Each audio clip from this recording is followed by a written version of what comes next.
Assalamualaikum warahmatullahi wabarakatuh. Perkenalkan, nama saya Vina Amanda, NIM 0203221018, jurusan Hukum Tata Negara, kelas HTN 2B. Dengan adanya video ini untuk memenuhi tugas UTS mata kuliah Sejarah Peradaban Islam.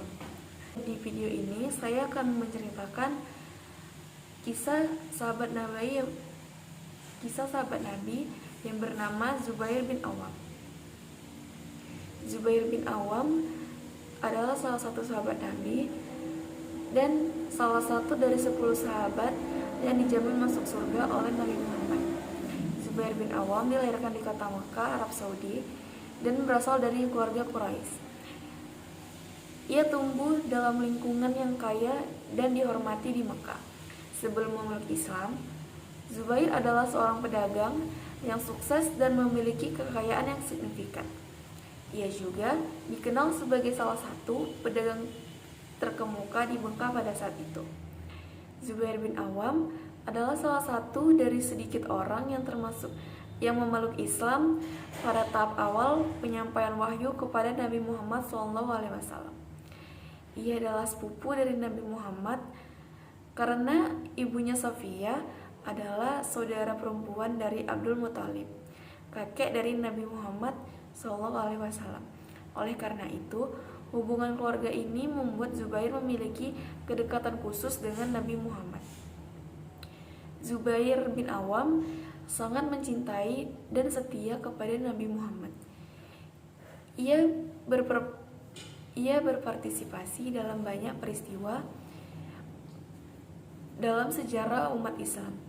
Misalnya, ia terlibat dalam pertempuran Perang Badar, Uhud, dan Khandaq. Zubair juga terkenal karena keberanian dan ketangguhannya di medan perang. Selain menjadi seorang prajurit, Zubair juga dikenal sebagai seorang yang dermawan dan bermurah hati. Ia sering memberikan bantuan kepada orang yang membutuhkan dan tidak ragu untuk membagi kekayaannya dengan orang lain.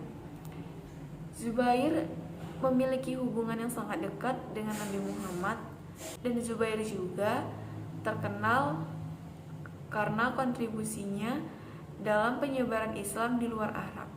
Setelah wafatnya Nabi Muhammad, ia berpartisipasi dalam penaklukan Persia dan mendapatkan pangkat tinggi di tentara Muslim. Ia terbunuh dalam pertempuran Jamal pada tahun 656 Masehi. Saat terlibat dalam perang saudara melawan Aisyah, istri Nabi Muhammad, dan Ali bin Abi Thalib, Zubair juga kan dikenal oleh karena itu semakin melapangkan rezekinya, dan Zubair pun semakin semangat untuk memberikan hartanya dalam dakwah. Bahkan dalam buku Rotu Jannah, Zubair membelanjakan semua hartanya di jalan Allah hingga ia wafat dalam keadaan terlilit utang. Harta kekayaannya pun didapat dari bisnis yang sukses, dimulai dari latihan bisnis kecil-kecilan, berjualan, dan sebagainya.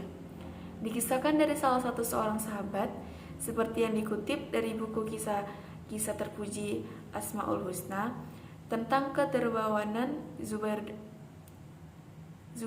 dalam berjuang di jalan Allah. Sahabat itu berkata, Zubair memiliki 1000 macam kekayaan yang digunakannya untuk berdakwah. Namun tidak ada 1 dirham atau 4.000 pun masuk ke rumahnya.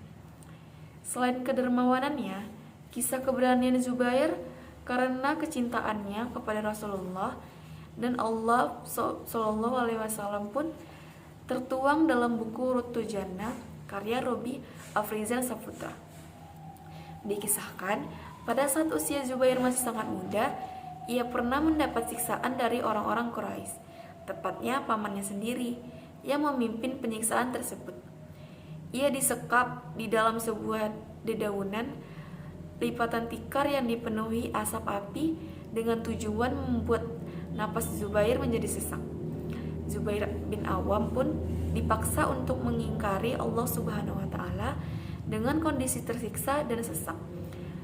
Kaum Quraisy tersebut berkata, "Ingkarilah Tuhan Muhammad itu, niscaya akan kulepaskan siksa ini darimu." Keadaan tersiksa sekalipun tidak menggoyahkan Zubair dalam mempertahankan agama Allah Subhanahu wa taala.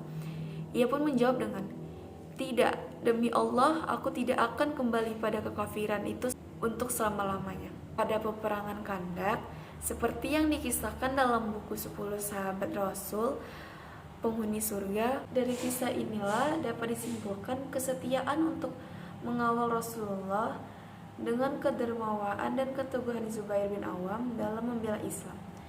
Memang dalam kisah ini kita patut mencontoh. Dan mungkin hanya sampai sini yang dapat saya ceritakan mengenai kisah Zubair bin Awam. Kurang dan lebihnya saya mohon maaf, dan kepada Allah saya mohon ampun. Saya sudahi dengan wabillahi taufiq wal hidayah. Wassalamualaikum warahmatullahi wabarakatuh.